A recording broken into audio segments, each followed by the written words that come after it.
तो next question पे चलते हैं। नेक्स्ट क्वेश्चन क्या है, an AP consist of 50 terms, यानी एक एपी में 50 टर्म्स हैं टोटल, ऑफ विच जिसमें से थर्ड टर्म इज 12। हमें एपी में 50 टर्म्स हैं टोटल, उसमें से थर्ड टर्म पता है कितनी, 12, एंड लास्ट टर्म इज 106, और लास्ट टर्म जो उसकी होगी वो 106 होगी। अब लास्ट टर्म कौन सी होगी भाई, जो टोटल उसमें 50 टर्म्स है तो लास्ट टर्म कौन सी होगी, 50th टर्म। क्लियर है। तो अगेन बिल्कुल पिछले क्वेश्चन की तरह, प्रीवियस क्वेश्चन की तरह हम करेंगे। फर्स्ट टर्म हमने ए ले लिया, कॉमन डिफरेंस को डी ले लिया। तो अभी दे क्या रखा है, टोटल 50 टर्म्स है, जिसमें से थर्ड टर्म हमें दे रखी है, थर्ड टर्म यानी A3। तो थर्ड टर्म कितनी दे रखी है, 12। अब थर्ड टर्म को हम क्या लिख सकते हैं, a plus N minus 1d होता है जनरल टर्म, अगेन पिछले क्वेश्चन की तरह। तो हमें कौन सी टर्म लिखनी है, थर्ड टर्म, यानी n की जगह 3 लेना है। तो थर्ड टर्म बन जाएगा, n की जगह 3 भरेंगे तो a3 a plus 3 minus 1 in 2d। Third term हो जाएगा a plus 2d is equal to 12। इसको इक्वेशन 1 एज्यूम कर लिया। देन लास्ट टर्म जो इसकी दे रखी है, लास्ट टर्म 106 दे रखी है।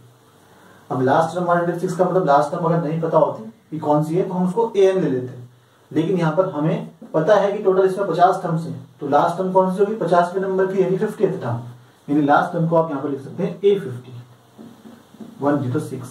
और A50 को हम कैसे लिख सकते हैं, n की जगह 50 भर दीजिए इसमें an में, तो a प्लस 50 माइनस 1 यानी 49d। तो a plus 49d is equal to 106। इसको हमने सेकंड इक्वेशन एज्यूम कर लिया। अगेन दोनों इक्वेशन को साइमल्टेनियसली सॉल्व करके a और d की वैल्यू फाइंड करनी है। सो इक्वेशन 2 से इक्वेशन 1 को आप सब्ट्रैक्ट कर दीजिए। इक्वेशन 2 है a plus 49d is equal to 106, minus कर दिया इक्वेशन 1 को, a plus 2d is equal to 12।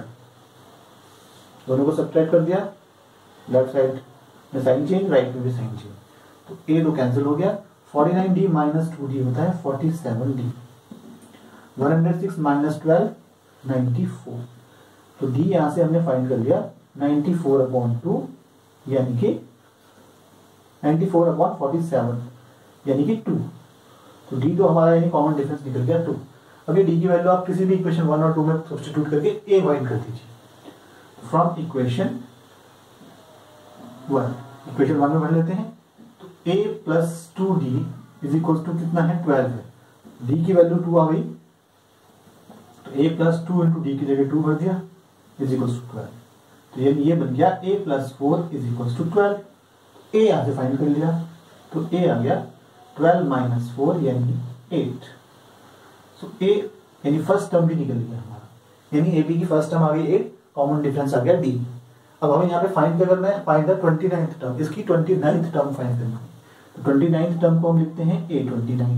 कैसे फाइंड करेंगे, 29 भर देंगे n की जगह, तो n की जगह 29 भरेंगे तो a प्लस 29 माइनस 1 यानी 28d। तो a प्लस 28d। अब a और d की वैल्यू आपने सब्स्टिट्यूट कर दी, a is 8 plus 28 into D की जगह आ गया 2, यानी 8 प्लस 56 ये हो गया 64, यानी ये आ गया हमारा 29th term a29। So a29 in 29 term is 64। तो ये हमारा इसका आंसर भी निकल गया, बहुत सिंपल। यानी एपी में अभी आपको कोई भी क्वेश्चन फाइंड करना, कोई भी सॉल्व करना हो, कुछ भी फाइंड करना हो, तो सबसे पहले उसमें कॉमन डिफरेंस और फर्स्ट टर्म दो चीजें पता होनी चाहिए। अगर हमें फर्स्ट टर्म कॉमन डिफरेंस पता चल जाए तो यानी हम उसमें से कुछ भी फाइंड कर सकते हैं।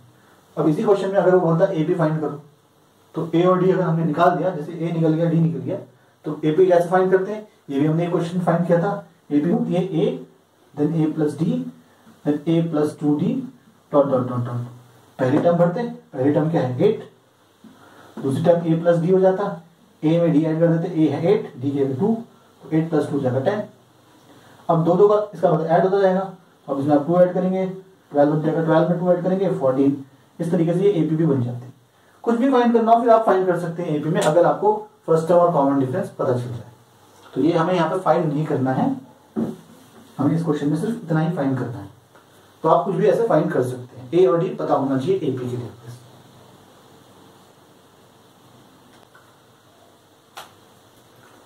सो अब नेक्स्ट क्वेश्चन करते हैं। नेक्स्ट क्वेश्चन क्या है, which term of the AP, यानी इस एपी की, यहाँ पे हमें एपी दे रखी है इस क्वेश्चन में, तो इस एपी में, एपी क्या है 3, 15, 27, 39 डॉट डॉट डॉट इस तरीके से will be 132 more than it's 54th term. यानी इस एपी की कौन सी टर्म, इस एपी में ऐसी कौन सी टर्म आएगी जो 132 मोर यानी 132 ज्यादा होगी किससे, 54th टर्म से, जो इसकी 54th, हमें 54th टर्म भी नहीं पता, ये सब हमें फाइंड करना पड़ेगा यहाँ पर।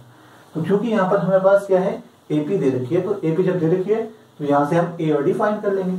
ए और डी ही फाइंड होना चाहिए, बाकी हम कुछ भी फाइंड कर सकते हैं अगर हमें फॉर्मूले जाना हो तो यहाँ पर एपी, यदि एपी में फर्स्ट टर्म ए यानी है 3, कॉमन डिफरेंस डी आप फाइंड कर सकते हैं सेकंड से फर्स्ट टर्म को माइनस करके, तो 15 माइनस 3 यानी कि 12। तो फर्स्ट टर्म और कॉमन डिफरेंस हमने यहाँ पर लिख दिया। अब हमें क्या करना है, हमें बताना है कि इस एपी की कौन सी टर्म, तो हमें नहीं पता वो कौन सी टर्म है। तो जब नहीं पता तो आप उस टर्म को मान लीजिए कि वो जनरल टर्म है यानी nth टर्म है। तो हमने मान लिया कि लेट जो जनरल टर्म यानी nth टर्म जो है इस, ये क्या है, इस एपी की nth टर्म जो है वो हमने मान ली कि वो 132 मोर है किससे, then it's 54th term, 54th term यानी A54 से। तो ये हमने एज्यूम कर लिया। अब हमें यहाँ पर सिर्फ n की वैल्यू निकालनी है, n फाइंड करेंगे और हमारा आंसर आ जाएगा। जो n की वैल्यू आएगी वही हमारी क्या होगी, इस क्वेश्चन में रिक्वायर्ड आंसर होगा। तो n टर्म यानी an इज 132 मोर हमने ले रखा है, यानी इज इक्वल्स टू 132 मोर है किससे, 54th टर्म से। तो 54th टर्म है A54, इसमें प्लस कर दिया 132, तो ये किसके इक्वल बन जाएगा, an के, क्योंकि an इससे 132 ज्यादा है 54th टर्म से। तो यहाँ पर हमने क्या करना है, फॉर्मूले से वैल्यूज बननी है। तो an यानी nth टर्म ऑफ AP होता है a plus n minus 1d is equals to 54th term को हम क्या लिख सकते हैं, 54th टर्म है तो a प्लस 53d, d का कोएफिशिएंट हमेशा जो भी टर्म आप ले रहे हैं उससे एक कम, प्लस 132।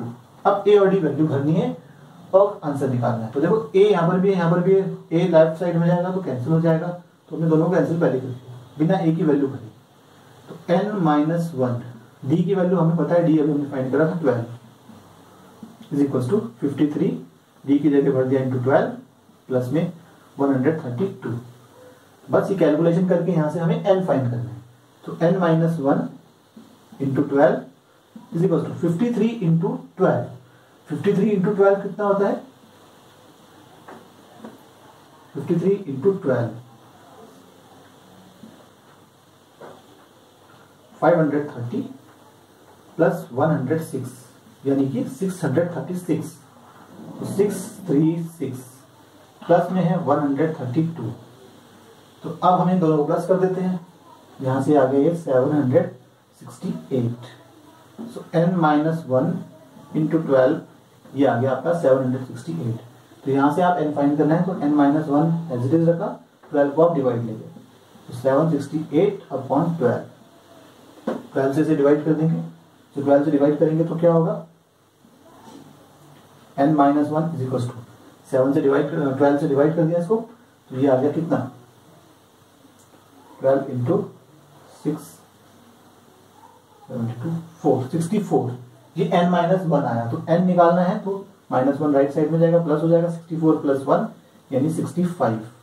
तो n की वैल्यू आ गई 65। यानी इसका मतलब ये है कि इस एपी में जो 65th टर्म आई है, n की जगह 65 आया, तो 65th टर्म 65 इज 132 मोर होगी 54th टर्म से। यानी कि हम लास्ट में चाहे तो लिख सकते हैं, यहाँ पर भी छोड़ सकते हैं, तो हम लिख देंगे यहाँ पर कि कौन सी टर्म हो गई, 65th टर्म, इनकी जगह 65 आया तो 65th टर्म जो है इज क्या होगी, 132 मोर देन 54th टर्म यानी A54। तो ये आंसर हमारा यहाँ पर निकल गया। सो नेक्स्ट क्वेश्चन में चलते हैं। हमारे नेक्स्ट क्वेश्चन क्या है, how many 3 digit numbers are divisible by 7। 3 digit numbers जो हैं, कितने 3 डिजिट नंबर्स 7 से डिविजिबल होंगे, ये हमें पता लगना है। तो अब ये क्वेश्चन में कहीं एपी का यूज तो हुआ नहीं है, वो कैसे पता चलेगा, अभी देखिए आप। तो पहले हम सिंपल से स्टार्ट करते हैं कि हाउ मेनी 3 डिजिट। अब 3 डिजिट नंबर्स होते क्या है, 3 डिजिट नंबर्स हमें सबको पता है, जो 3 डिजिट्स होते हैं। तो सबसे छोटा 3 डिजिट नंबर कौन है, पहले हम वो देखेंगे। सबसे छोटा 3 डिजिट नंबर होता है 100। तो हमें 3 डिजिट के नंबर्स लेने, लेकिन वो किससे डिविजिबल होने चाहिए, 7 से डिविजिबल भी होने चाहिए। तो सबसे पहले हमारे पास सबसे छोटा नंबर होता है 3 डिजिट का 100। अब क्या 100 7 से डिविजिबल होता है? आप डिवाइड करके देखेंगे, नहीं होगा। 7 से आप 100 को डिवाइड करेंगे तो 7 से 1 टाइम्स 30, 7 से 4 टाइम्स 28, रिमाइंडर 2 बच गया। यानी 7 से 100 तो एग्जैक्टली डिविजिबल नहीं है। तो अब क्या होगा, आप 101 देखेंगे, इसके बाद नेक्स्ट 3 डिजिट नंबर्स लेने हैं तो शुरुआत स्टार्टिंग से करनी है। तो 100 नहीं होता तो 100 नहीं लेंगे। अब कौन सा नंबर होगा, आप 101 लेंगे तो वो भी नहीं होगा, ऐसे रिमाइंडर बढ़ता जाएगा। आप लेंगे जब इसमें 105 लेंगे, ऐसे बढ़ाते बढ़ाते, तो 105 जब आप लेंगे तो 105 जब आप करेंगे तो 105 लेंगे तो यहाँ पर क्या आ जाएगा, 35 बन जाएगा। तो ये 5 टाइम्स बन जाएगा, यानी ये पूरा कट जाएगा। तो इसका मतलब ये है कि सबसे छोटा नंबर 3 डिजिट का होगा जो 7 से डिविजिबल होगा, वो होगा आपका 105। तो सबसे पहला नंबर हमें पता लगा दिया, बस हमें सबसे पहला पता लगाना है और सबसे लास्ट का नंबर, यही मेन होता है। तो सबसे तो इसका मतलब हमें ले लिए 3 digit numbers divisible by 7 are कौन कौन से होंगे। तो सबसे छोटा हमने देखा अभी कौन सा था, 105। अब नेक्स्ट भी लिख लेते हैं, एक दो क्वेश्चन और 2 नंबर और लिख लेते हैं। तो नेक्स्ट कौन होगा, देखो इसमें अब आप 7 ऐड करते जाइए, क्योंकि 7 से डिविजिबल चेक करना है तो 7 ऐड करते जाइए पहले नंबर जो भी आपका पहला निकला है। तो 105 में 7 ऐड करेंगे 112, नेक्स्ट आएगा 112। इस तरीके से आप इसमें भी 112 में 7 ऐड करेंगे 119, नेक्स्ट आ जाएगा। अब हम ऐसा तो हम बार बार कर नहीं सकते, तो इसी पैटर्न में चलेंगे। तो अब हमें बस सिर्फ इसमें लास्ट नंबर ढूंढना है कि सबसे बड़ा नंबर कौन सा होगा जो 3 डिजिट का 7 से डिविजिबल हो जाए। तो सबसे बड़ा 3 डिजिट नंबर होता है 999, लेकिन क्या ये 7 से डिविजिबल है, ये चेक करते हैं। तो 999 को आप 7 से डिवाइड करिए, तो 1 7 2 9, 4 से गया 28, 1 9, ये चलेगा 2 टाइम्स 40, 5 रिमाइंडर बच गया, यानी कि इसमें रिमाइंडर 5 बच रहा है। तो यानी कि 999 तो डिवाइड नहीं होगा 7 से। तो देखो 5 रिमाइंडर बच रहा है, तो आप 5 इसमें से कम कर दीजिए। तो इसमें 5 कम करेंगे 999 में तो 994 बन जाएगा। तो यहाँ पर 994 जो है ये 7 से डिवाइड हो जाएगा, क्योंकि इस बार रिमाइंडर 0 बचेगा, कोई रिमाइंडर नहीं बचेगा, क्योंकि 7 से डिविजिबल ये हो जाएगा। तो सबसे बड़ा नंबर इसी पैटर्न में जो 7 से डिविजिबल होगा 3 डिजिट का, वो होगा 994। यानी हमने एक सीक्वेंस बना दिया जो 3 डिजिट के नंबर से 7 से डिविजिबल है। अब हम देखें तो ये जो नंबर्स हैं ये एक पैटर्न फॉर्म कर रहे हैं। क्या फॉर्म कर रहे हैं, ये एबी फॉर्म कर रहे हैं, क्योंकि सब में क्या है, एक फिक्स नंबर क्या ऐड हो रहा है, 7। तो 105 में 7 ऐड हो गया 112, इसमें 7 ऐड हो गया 190, ऐसे ही 7 ऐड होके ये 994 तक चलेंगे। तो हमें बताना है हाउ मेनी कितने होंगे ऐसे नंबर। तो ये हमें कितने होंगे नहीं पता, तो वही हम क्या करेंगे, उसे एन ले लेंगे लास्ट टर्म को। तो सबसे पहले हमें एपी बन गई, यानी ये जो है ये नंबर्स क्या कर रहे हैं, नंबर्स जो है दे फॉर्म, ये जो सीक्वेंस बन रहा है क्या फॉर्म कर रहे हैं, यानी हम एपी की प्रॉपर्टीज, एपी के फॉर्मूले यहाँ पर यूज कर सकते हैं। तो सबसे पहले फर्स्ट टर्म कौन है, 105, यानी एपी हमें पता चल गई। तो ए आ गया 105, कॉमन डिफरेंस फाइंड करते हैं, डी सेकंड टर्म से फर्स्ट टर्म को माइनस कर देते हैं। तो 112 माइनस 105, ये कितना आ गया, ये आ गया 7, यानी डी निकल गया हमारा 7। तो ए और डी एक बार फाइंड हो गया, तो हम कुछ भी फाइंड कर सकते हैं इस क्वेश्चन में। अब क्या फाइंड करना है, हमें बताना है कितने होंगे ये नंबर्स। अब एक ही करके तो हम काउंट कर नहीं सकते, तो उसके लिए हम क्या करते हैं, जो लास्ट नंबर है, लास्ट टर्म जो हमारे पास आई, इसको हम मान लेते हैं ये nth टर्म है, जनरल टर्म है, क्योंकि हमें पता नहीं है कौन से नंबर पे है, तो जनरल ले लिया। तो लेट हमने क्या कर दिया, an को किसको ले लिया, an हमने लास्ट टर्म को। अब यहाँ से जो भी n की वैल्यू आएगी उतनी ही इसमें टर्म्स होगी, यानी उतने ही नंबर से 7 से डिविजिबल होंगे। तो an की जगह हमने ap में फॉर्मूला लगा दिया, a plus n minus 1d is equal to 994। a और d की वैल्यू सब्स्टिट्यूट कर दी, तो a था आपका 105 प्लस n माइनस 1, d की जगह आ गया 7 इज इक्वल टू 994। तो 105 को आप लेफ्ट राइट साइड में शिफ्ट कर दीजिए, माइनस हो जाएगा, तो यहाँ बचेगा n minus 1 into 7 is equal to 994 minus 105। इसमें से आप 105 माइनस करेंगे तो ये आएगा 889। तो यानी कि ये बन गया n minus 1 into 7 is equal to 889। यहां से n फाइंड करते हैं। तो n माइनस 1, 7 को आप डिवाइड में लीजिए राइट साइड में, तो 889 अपॉन 7। तो n minus 1 is equal to 7 से आप इसको डिवाइड कीजिए, 7 से गया 1, 2 से 14, 7, 127। तो n निकाल लेंगे तो n कितना आ जाएगा, -1 राइट साइड में प्लस हो जाएगा, 127 प्लस 1 यानी 128। तो ये जो n की वैल्यू आ रही है यहाँ पर, ये हमें क्या बता रही है कि n की जगह 28 लेना है, यानी 128 लेना है, यानी 128th टर्म जो है वो 994 होगी। तो फर्स्ट टर्म क्योंकि ये थी, सेकंड ये थी, थर्ड ये थी, तो ये कौन सी टर्म है, 129th टर्म होगी। n की वैल्यू क्योंकि 128 है तो 128th टर्म, यानी यही क्या होगी, नंबर ऑफ टर्म्स इस एपी के हैं, यानी कि यही 7 से डिविजिबल 3 डिजिट के नंबर्स होंगे। तो इसका मतलब therefore 3 number of 3 digit numbers, number of 3 digit numbers divisible by 7 are कितने हैं, 128। ये आ गया हमारा इस क्वेश्चन का आंसर। सो अब चलते हैं स्टूडेंट्स नेक्स्ट क्वेश्चन पे। नेक्स्ट क्वेश्चन हमारा है डिटरमाइन द एपी। अब हमें यहाँ पर एपी डिटरमाइन यानी एपी फाइंड करनी है whose थर्ड टर्म इज 16, और उस एपी की थर्ड टर्म पता है कि वो 16 है, एंड सेवंथ टर्म जो उसकी सेवंथ टर्म है एक्सीड्स द फिफ्थ टर्म, यानी सेवंथ टर्म जो है वो एक्सीड कर रही है फिफ्थ टर्म को, यानी सेवंथ टर्म जो है वो फिफ्थ टर्म से ज्यादा है। कितनी ज्यादा है, बाय 12, यानी सेवंथ टर्म इसकी फिफ्थ टर्म से 12 ज्यादा है। ये हमें दे रखा है, यहां से हमें एपी फाइंड करना है। तो इसमें हमें एपी दे नहीं रखी है, यानी हमें एपी में फाइंड करने के लिए क्या चाहिए होता है, ए और डी की वैल्यू, तो वही हम एपी फाइंड कर लेंगे। फिर तो स्टार्ट करते हैं जो हमें दिया है उस डाटा से। तो सबसे पहले हमें क्या दिया हुआ है कि थर्ड टर्म जो है इसकी 16 है, तो एपी की जो थर्ड टर्म है उसे A3 लिखते हैं। थर्ड टर्म यानी कि है 16। थर्ड टर्म को आप क्या लिख सकते हैं, ए प्लस, थर्ड टर्म ले रहे हैं तो उससे एक कम होगा डी का कोएफिशिएंट, बार बार हम कर चुके हैं, a प्लस 2d हो जाएगा।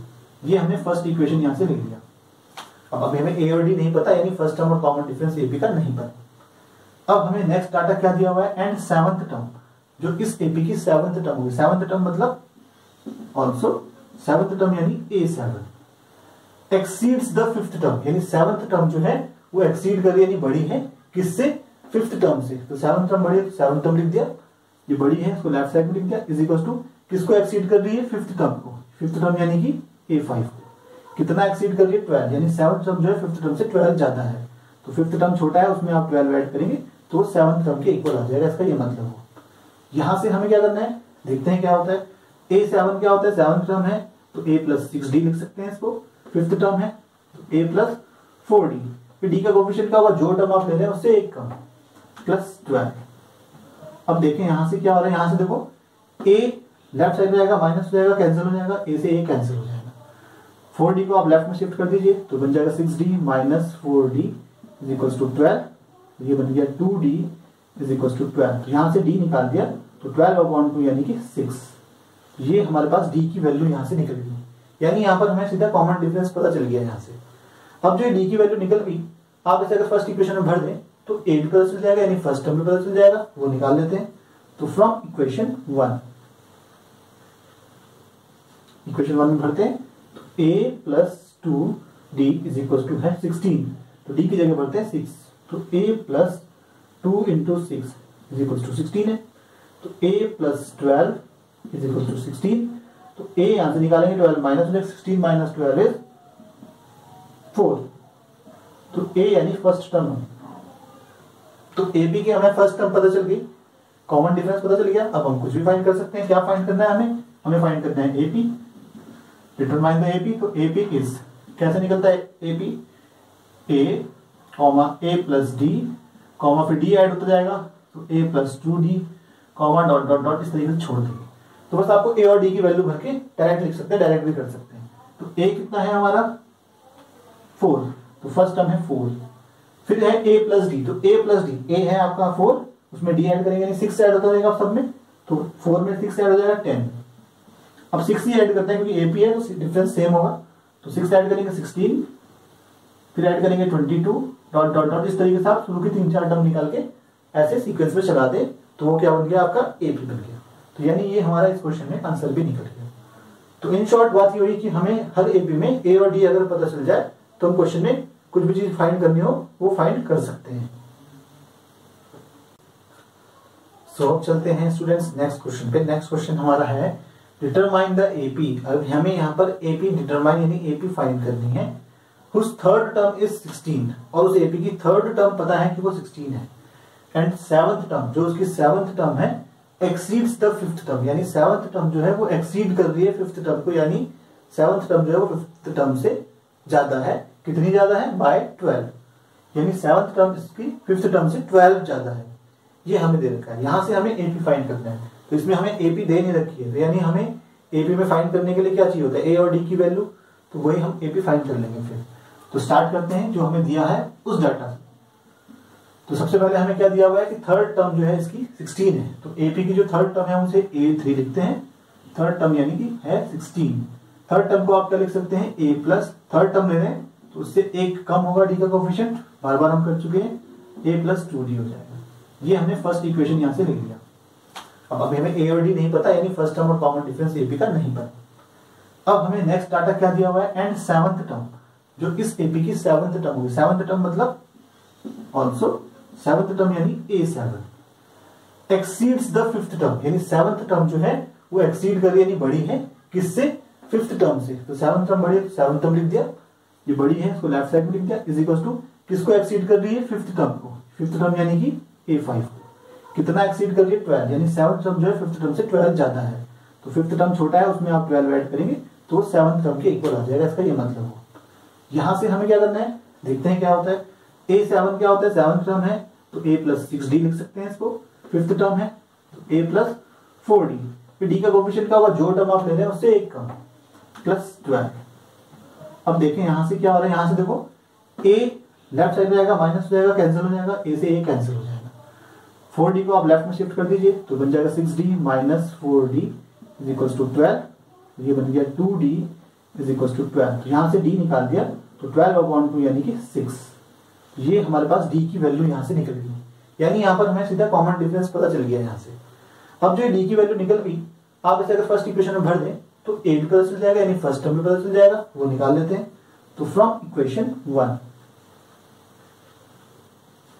में भरते हैं तो A plus 2D is equal to है 16, तो D की जगह भरते हैं 6, तो A plus 2 into 6 is equal to 16 है।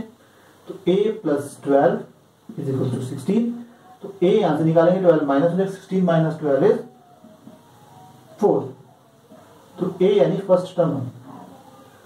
तो AB की हमें फर्स्ट टर्म पता चल गई, कॉमन डिफरेंस पता चल गया। अब हम कुछ भी फाइंड कर सकते हैं। क्या फाइंड करना है हमें फाइंड करना है AP, डिटरमाइन द AP। तो AP इज कैसे निकलता है? AP A comma A plus D comma फिर D ऐड होता जाएगा तो A plus 2D comma dot dot dot, इस तरीके से छोड़ देंगे। तो बस आपको A और D की वैल्यू भर के डायरेक्ट लिख सकते हैं, डायरेक्ट भी कर सकते हैं। तो A कितना है हमारा? 4, तो फर्स्ट टर्म है 4। फिर है A प्लस D, तो A प्लस D, A है आपका 4, उसमें D ऐड करेंगे यानी 6 ऐड होता जाएगा सब में, तो 4 में 6 ऐड हो जाएगा 10। अब 6 ही ऐड करते हैं क्योंकि AP है तो डिफरेंस सेम होगा, तो 6 ऐड करेंगे 16, फिर ऐड करेंगे 22 डॉट डॉट डॉट, इस तरीके से आप शुरू के 3-4 टर्म निकाल के ऐसे सीक्वेंस में चला दे तो वो क्या बन गया? आपका AP बन गया। तो यानी ये हमारा इस क्वेश्चन में आंसर भी निकल गया। तो इन शॉर्ट बात ये हुई कि हमें हर एपी में A और D अगर पता चल जाए तो हम क्वेश्चन में कुछ भी चीज फाइंड करनी हो वो फाइंड कर सकते हैं।